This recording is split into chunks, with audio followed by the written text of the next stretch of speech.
Hello guys मैले आज ट्विटरको data mining गर्नको लागि एउटा सफ्टवेयर बनाएको छु जुन म तपाईँलाई देखाउन गइरहेको छु। यहाँनिर एउटा ट्विटर डाटा माइनिङ भनेर देख्न सक्नुहुनेछ यो कर्सरनिर। यहाँनिर ट्विटर युजर नेम भनेको छ। म एउटा ट्विटर युजरको नेम युज गर्छु अनि नासा मैले युज गरेँ। Okay थिच्छु।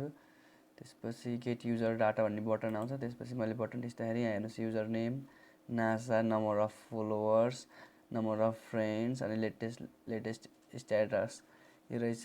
NASA launch system core stage is officially moving, there is space for everyone. Okay location पनि दिएको छ पेल ब्लू डट। ओके यो डाटा कतिको करेक्ट छ त मैले यो बनाएको सफ्टवेयर डाटा माइनिङ सफ्टवेयरको डाटा कतिको करेक्ट छ त हेरौँ। म ट्विटरमा गएर सर्च गर्छु NASA नासा। ओके यहाँ आयो नासा। ओके हामी त्यो डाटा र यो डाटालाई कम्पेयर गरेर हेर्छौँ एकचोटि। ओके यहाँ सुरुमा यहाँनिर there is space for everybody भनेर दियो। हामीले यहाँ there is space for everybody भनेर पत्ता लगाइसक्यौँ। अनि following number of friends following भनेको 206 रहेछ। यहाँ 206 अनिखेर 46 मिलियन फलोवर भनेको चाहिँ पुरै नम्बरमा देखाइदिएको छ यसले। अनि यो युजर नेम भनेको नासा अनि यसको लेटेस्ट स्ट्याटस आजको चेक गरौँ कतिको मिलेको छैन नि त। NASA space launch system core रहेको छ। एकचोटि यहाँ हेरौँ। Okay the NASA system core is officially on mood भनेर यहाँ दिएको छ। ओके मुभ पछि रकेटको सिग्नल छ। अब त्यसपछि हामी यो सफ्टवेयरलाई एकचोटि ट्राई गरेँ कि एकचोटि फेरि अर्को युजर नेम युज गरेर ट्राई गरौँ।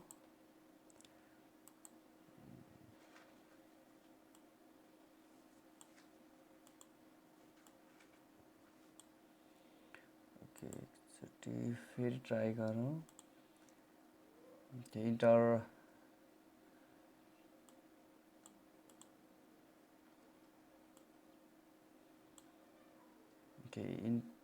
Enter user name. अब एकचोटि अर्को कुनै एउटा युजर नेम इन्टर गरौँ। ओके ELON इलोन मस्कको ट्विटरमा हेरौँ। ओके गरेँ मैले। त्यसपछि यहाँ एउटा गेट युजर ट्विटर डाटा भनेर बटन आयो। त्यसपछि okay user name Elon Musk, number of followers, number of friends. Okay यसको योनिर ल्यान्डेड। ओके यो यसको लेटेस्ट स्ट्याटस छ बायो छ। यसमा लोकेसन दिएको छैन भनेपछि लोकेसन सायद राखेको रहेनछ क्या। अब एकचोटि ट्विटरमा गएर हेरौँ। ओके यहाँनिर इलोन मस्क भनेर आएको छ। ल हेर्नुहोस् 100 डाटा कम्पेयर गरौँ अब। ओके 106 फलोवर 52.3 मिलियन भनेको यहाँनिर ठ्याक्क डिजिटमा देखाएको छ। अनि टेक्नोलोजी फर टेस्ला भनेर इमोजे सहित आएको छ। ओके यो सफ्टवेयरले एकदम पर्फेक्ट काम गरिरहेको छ। त्यसपछि हामी एउटा ऱ्यान्डम युजर लियौँ।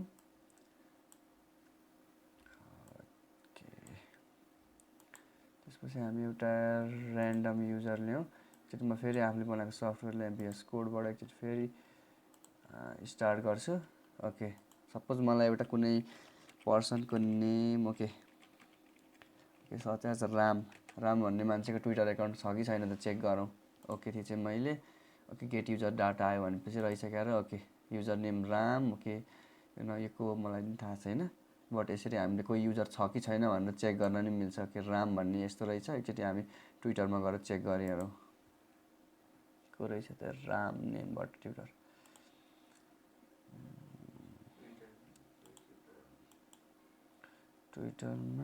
ओके यसलाई म बिग गर्छु। ओके ट्विटरमा राम नेमबाट को रहेछ RAM राम।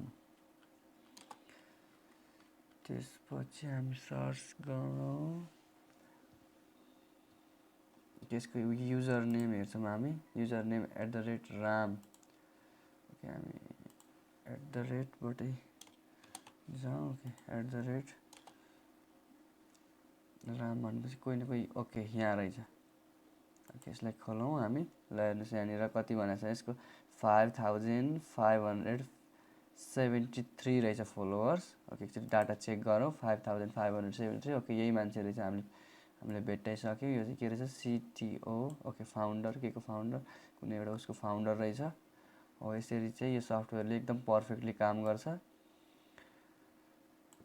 र यो सफ्टवेयर चाहिँ एउटा डाटा माइनिङको एउटा पार्ट हो। हामीले चाहिँ कुनै पनि युजरको डाटाहरू यसरी एक्सट्र्याक्ट गर्न सकियो किनभने ट्विटरमा धेरै बेर हेर्नु परेन।